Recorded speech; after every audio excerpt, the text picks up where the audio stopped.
Charlie's pilot's son Jesse's first sheep hunt took place on Mount Gordon among other snow-capped peaks of the Wrangels. It was in the days before the National Park Service entered the scene and stopped hunters from hunting and flyers from landing. It was during the time when Alaska was for Alaskans, when wilderness meant something entirely different than the definitions and restrictions given and forced upon us by those in Washington and regulated by the superintendent of the Wrangell St. Elias National Park. Those were the days never to be forgotten.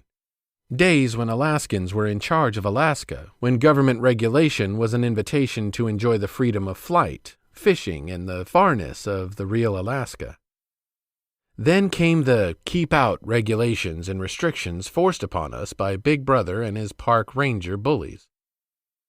Charlie, a post-World War II Stinson Model 108-3, flew from her tie-down at Anchorage International Airport to the hunting area across from Gold Hill.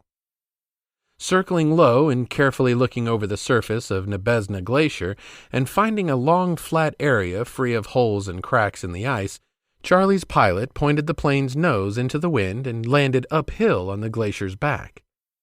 Short field procedures were executed. Flaps were quickly brought up on touchdown and brakes were applied hard, bringing the 1948 vintage airplane to a safe stop. Charlie's pilot taxied Charlie to where they intended to tie her down and leave her while they went chasing sheep around Mount Gordon. Charlie's pilot used 18-inch mountaineering ice screws for anchors to hold the bird on the glacier in the event wind decided it didn't like 857 Charlie parked on top of Nebezna. The hunters spent the first night in a tent on a glacial moraine sand hill off the side of Nebezna. Along about morning, the wind decided to test the ice screw anchors and tie down ropes, as well as the tent's wind-shedding ability. Tent, ice screws, and tie-down ropes passed the test and beat the wind. Before they left the glacier for Dahl's bedroom, they gave the ice screws another couple of turns into the million-year-old ice and checked all tie-down knots. For the next 5 days, Charlie's pilot and his sons roamed around Mount Gordon, camping in a different spot each night. As in all sheep hunts Charlie's pilot had been on, the hunters had their share of rain, snow, and blow. Toward the end of the week, Jess's creation of Jonathan Browning filled the measure of its creation as Jess joined the ranks of the few who have taken a pure white sheep at the top of the world. As the hunters began their downhill climb to their winged transportation back to civilization, they could see the red and white Stinson parked on the spine of Nebezna's glacier far below. The mammoth size of Nebezna dwarfed the little flying machine, resting on the river of ice where they had left it days before. They decided the mountain and the plain's size seemed to grow as they lost the perspective of hugeness of Nebezna. When they reached the airplane, they discovered the ice screws lying on top of the ice and the tie-down ropes listing limply under the wings.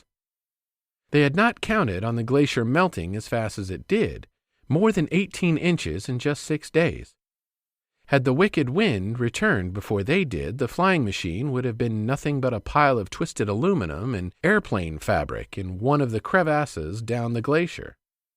As it was, a kind breeze began to blow from down below, giving them the advantage of a downhill into the wind takeoff.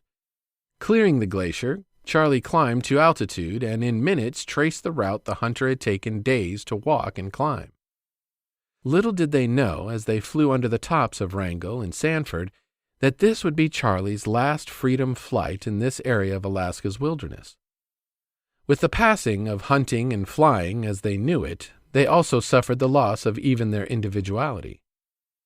Where once they were one against the elements, they are now grouped with the masses, restricted to a TV-like experience with the wilderness, while the National Park Service holds the land in trust for who knows what, except for the continuation of the regulators. They have lost the freedom to the real Alaska, which is only a memory in the minds of those who were here when the land beckoned and free men could answer and take their sons to the tops of the mountains to stalk sheep.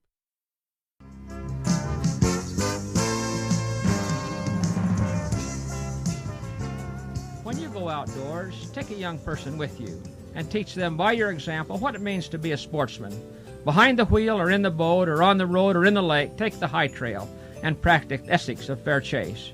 Goodbye and good luck. May God bless you in the land of the midnight sun, and may your days be happy and long in Alaska's outdoors.